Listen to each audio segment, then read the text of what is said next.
அதிரடியான பரிகாரம், ஆதிகால பரிகாரம், அற்புதமான பரிகாரம். அடைமழை இன்னும் கொஞ்சம் பேஞ்சா நல்லா குளிர்ச்சியாக இருக்குங்கிற மாதிரி நம்மளுடைய கர்ம வினை எல்லாமே இங்கே கழிச்சு போகிற அளவுக்கு நமக்கு அந்த கயாவில் போய் குளித்தோம், திரிவேணி சங்கமத்தில் குளித்தோம். இதே மாதிரி தான் சொல்லி நம்ம எல்லா கர்ம வினையும் போக்கணும். அதே போல் நம்ம கர்ம வினை நீங்கி நம்மளுடைய தொழிலில் இந்த பரிகாரத்தெல்லாம் நம்ம ஒரு முதலீடாக போட்டு, ஏன்னா ஒரு 400 ரூபா ராகுவை இயக்கி தான் கொடுத்தோம் குருவுக்கு. இது நம்ம 40,000வும் 4 லட்சமாகவும் சம்பாதிக்கணும் அப்படின்ட்டு இந்த ராகு நேரத்திலேயே நம்ம சொல்கிறோம். எல்லாரும் பிரம்மாண்டமாக ஜோதிடத்துறையில் நல்லா வளரணும்.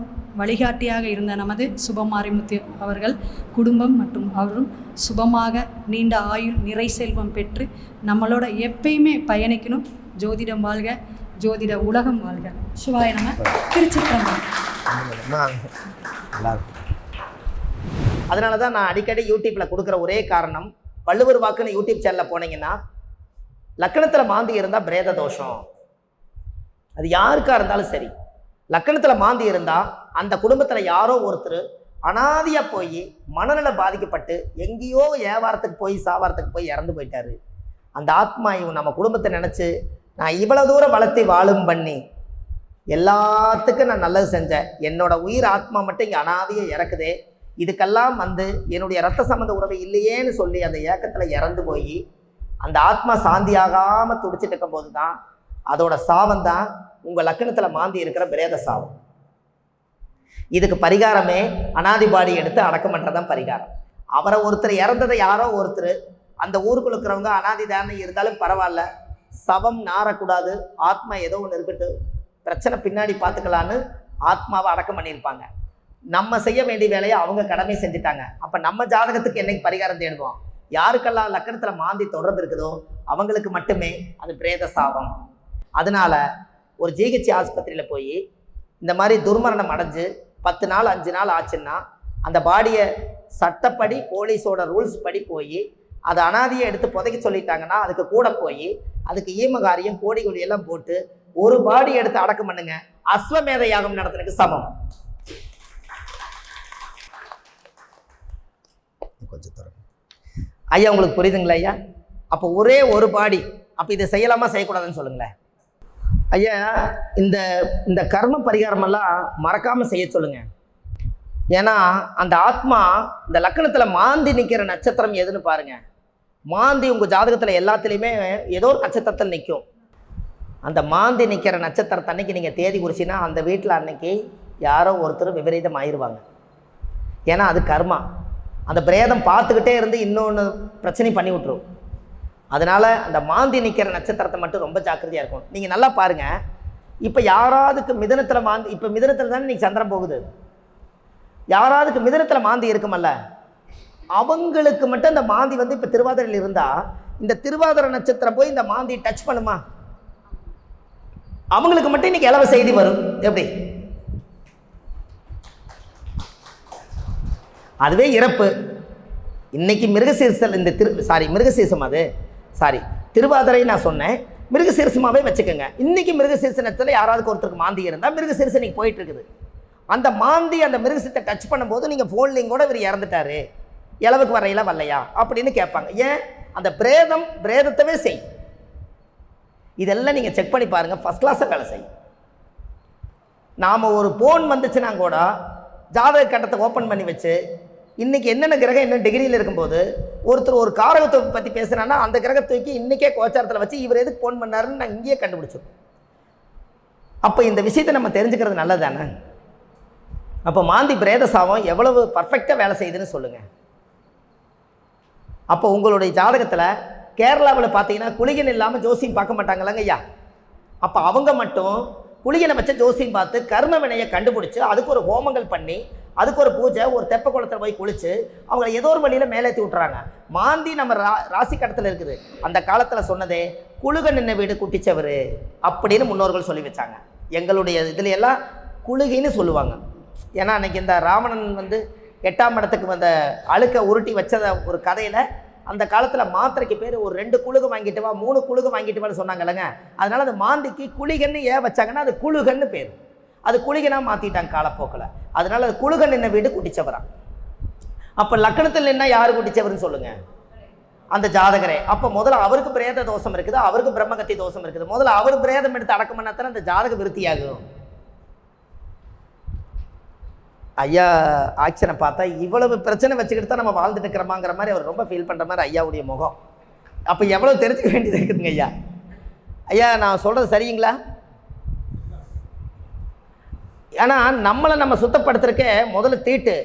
வீட்டுக்குள்ளே பணத்தை போட்டு வச்சுட்டு கோயிலில் அர்ச்சனை பண்ணி தீர்த்தத்தை கொண்டு வந்து வீடு பூரா தெளிச்சா இந்த தீட்டு வெளியே போகாமல் கோயில் புண்ணியம் வீட்டுக்குள்ளே வருமா? என்னங்க ஐயா? வராது. அப்படி இங்கே உங்கள் லக்கணத்தில் தீட்டை வச்சுக்கிட்டு இருந்தால் எப்படி நிவர்த்தியாகும்? இந்த பிரேதம் அடக்கம் பண்ணால் மட்டும் பத்தாது. எப்போ இறப்புக்கு நீங்கள் போனீங்கனாலும் ஒரு ரோஜாப்பூ மாலை வாங்கிட்டு போய் யாரெல்லாம் உறவு முறையில் இறந்து போகிறாங்களோ அவங்களுக்கு போகும்போது ஒரு மாலை போட்டு அவங்கள தாட்டி விடுங்க. போகும்போது அவர் கடைசி அந்த மாலையை வாங்கிட்டு உங்களை வாழ்த்திட்டு போவார். அதில் பிரேத சாவு நிவர்த்தியாகும். ஏன்னா அவரே போக போகிறாரு. இத்தனை காலமாக வாழ்ந்து முடித்து சொத்து சொகத்தெல்லாம் கொடுத்துட்டு பேரம்பேத்தியெல்லாம் கண்ணில் பார்த்து முடிச்சுட்டு இந்த ஆத்மா போகும்போது எதையும் எடுத்துகிட்டு போக வேண்டியதில்லை. ஆனால் அந்த மாலை ஒன்று மட்டும் யார் கொண்டு வந்து என்னை மதித்து போட்டாங்களோ அவங்க நல்லா இருக்கணும்னு அந்த கடைசி ஆத்மா அந்த பாடி போக வரைக்கும் அந்த ஆத்மா கூட வரும். குழிக்குள்ளே கொண்டு போய் வைக்க வரைக்கும் அது கூட வரும். அதை எல்லாம் முடித்து ஜனங்களெல்லாம் போனதுக்கப்புறம் தான் இந்த ஆத்மா மேலே போகும். அது வரைக்கும் நீங்கள் போடுறது எல்லாத்துமே சாட்சி. அதனால மாலை போடுங்க. போடலாங்களா? இனிமேல் அது பயப்படாதீங்க. அந்த உடம்புக்குள்ளே எதுவுமே இல்லை. அதனால நம்ம போய் போடலாம். நான் எல்லாம் ஒரு பாயில் பாடி படுக்க வச்சுருப்பாங்க, 2 கையில் எடுத்து குழிக்குள்ளே வச்சு எல்லாம் மூடி ஆத்மா சாந்தி பண்ணி யார் பெத்த பிள்ளையோ அவங்களுடைய ஆத்மா சாந்தி ஆகட்டும், அந்த ஆத்மா மேலே போய் நம்மளையெல்லாம் வாழ்த்துட்டுன்னு சொல்லி எல்லாமே தேங்காவில் உடச்சி வச்சு சாமி கும்பிட்டு அதில் ஒன்றும் பாதிப்பு வராது, தர்ம வழியில் போகிறவங்களுக்கு பாதிப்பு வராதுன்னு தைரியமாக செய்கிறோம். அப்படி செஞ்சு கொஞ்சம் நிறைய பண்ணியிருக்கோம். இதுக்கு தான் அம்மா எல்லாம் வந்தாங்க. கயாவில் வந்து திதி கொடுத்துட்டு வந்தோம். இறந்த பாடிக்கு கயாவில் போய் திதி கொடுத்துருக்கோம். இப்போ யார் புண்ணியம்னா இப்போ அனாதி பாடி தான் புண்ணியம். அவருக்கு எங்கே புண்ணியம் கிடச்சிருக்கு பாருங்கள். யாருன்னே தெரியாது, அவங்களுக்கு கயாவில் போய் நாங்கள் திதி கொடுத்துட்டு வரோம். அப்போ கயா வரைக்கும் அவரோட புண்ணியம் வேலை செய்யுது. அப்போது அவங்க பெற்றவங்களும் கூட கயா போயிருக்க மாட்டாங்க இறந்து போனவங்களுக்கு. ஆனால் நாங்கள் போய் கயாவில் போய் திதி கொடுத்துட்டு வரோம். அப்போ உண்மையாலுமே அந்த ஆத்மா சாந்தி ஆகுமா? அது சாந்தி ஆனதுக்கு நம்ம அடியன் காரணமாக கொஞ்சம் ஒரு பாயிண்ட் நம்மளுக்கு புண்ணியம் கிடைக்காது. புண்ணியம் செய்வதற்கே புண்ணியம் செய்திருக்க வேண்டும். ஒரு யாசகமாக வர்றாரு, அவர் கையில் ஒரு சாப்பாடும் தண்ணி பாட்டில் வாங்கி கொடுங்க. அவர் எனக்கு வேண்டான்னு சொல்லிட்டாருன்னா நீங்கள் தான் புண்ணியம் பண்ணல. அவர் வேண்டான்னு போயிட்டார். வாங்கியிருந்தால் புண்ணியம் அவர் புண்ணியம் சாப்பிட்டு உங்களுக்கு வாழ்த்திருப்பார். அவர் வாங்கவே இல்லை. அப்போ புண்ணியம் செய்வதற்கே புண்ணியம் செய்திருக்க வேண்டும். நாம் புண்ணியம் பண்ணத்தானுங்க ஐயா. இல்லாட்டி இது ஏதோ ஒரு வழியில் பிரச்சனையில் முடிஞ்சிருக்க முடியாது சொல்லுங்கள். அப்போ இதெல்லாமே இன்றைக்கி மிருகசீரிஷ நட்சத்திரத்தன்னைக்கு உங்களுக்கு இந்த மாதிரி விஷயங்கள்லாம் கிடைக்கிறதெல்லாம் உங்களுக்கு புண்ணியமா? அதை எடுத்து நடத்தக்கூடிய ஐயா அருண் பிரகாஷ் ஐயா, இந்த ஐங்கரன் ஜோதிர் ஐயா, அவங்கெல்லாம் என்னை இங்கே வர வச்சங்காட்டி உங்களுக்கு இந்த விஷயமெல்லாம் கொஞ்சம் கிடைக்கிது இல்லைங்களா? அதுவும் ஒரு புண்ணியம் தானே. அவங்க நினச்சங்காட்டி இது நடந்தது. அப்போ இதெல்லாம் நல்லோர்களுடைய வார்த்தையும் ஒரு சிறப்பாக தான் இருக்குங்கிறத நம்ம இந்த இடத்துல பார்த்தோம். அதனால தான் நான் வந்தோன்னே சொன்னேன், என்னை தூக்கி மேடையில் கொண்டு போய் பெரிய இடத்துல உட்கார வச்சு நீங்கள் இத்தனோண்டா பார்த்தா அது எனக்கு எப்போவுமே மனசுக்குள்ளே சஞ்சலமாக இருக்கும். மேலே போனோன்னே கீழே வந்துடுவேன். என்னை இப்படி உட்கார வச்சு பார்க்கும்போது உங்களோட ஒன்றா தான் நான் இருக்கேன். அது எனக்கு கிடைச்ச சந்தோஷமே. உள்ளே வந்து பார்த்தோன்னே அப்படி தான் இருக்கணும். என்றைக்கு இருந்தாலும் அது நல்ல ஒரு சிறப்பு. சரி, அப்போது இந்த மாதிரி ஒரு ஜாதகத்தை நீங்கள் சுத்தப்படுத்தணும் அப்படின்னா நம்ம ஜாதகத்தை நம்ம சுத்தப்படுத்தணும். கரெக்டுங்களாம்மா?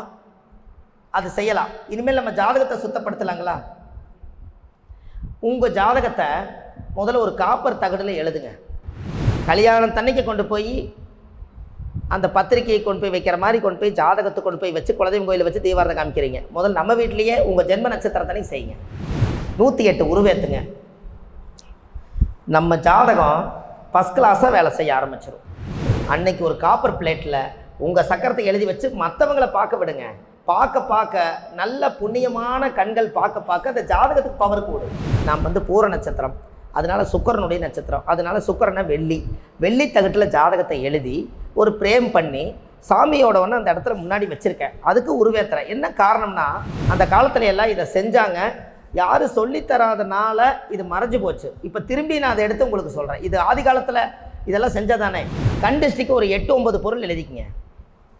உண்மையான கண் திருஷ்டி நிவர்த்தி ஆகிறதுக்கு ஒரு பரிகாரம், ஆதிகால பரிகாரம்.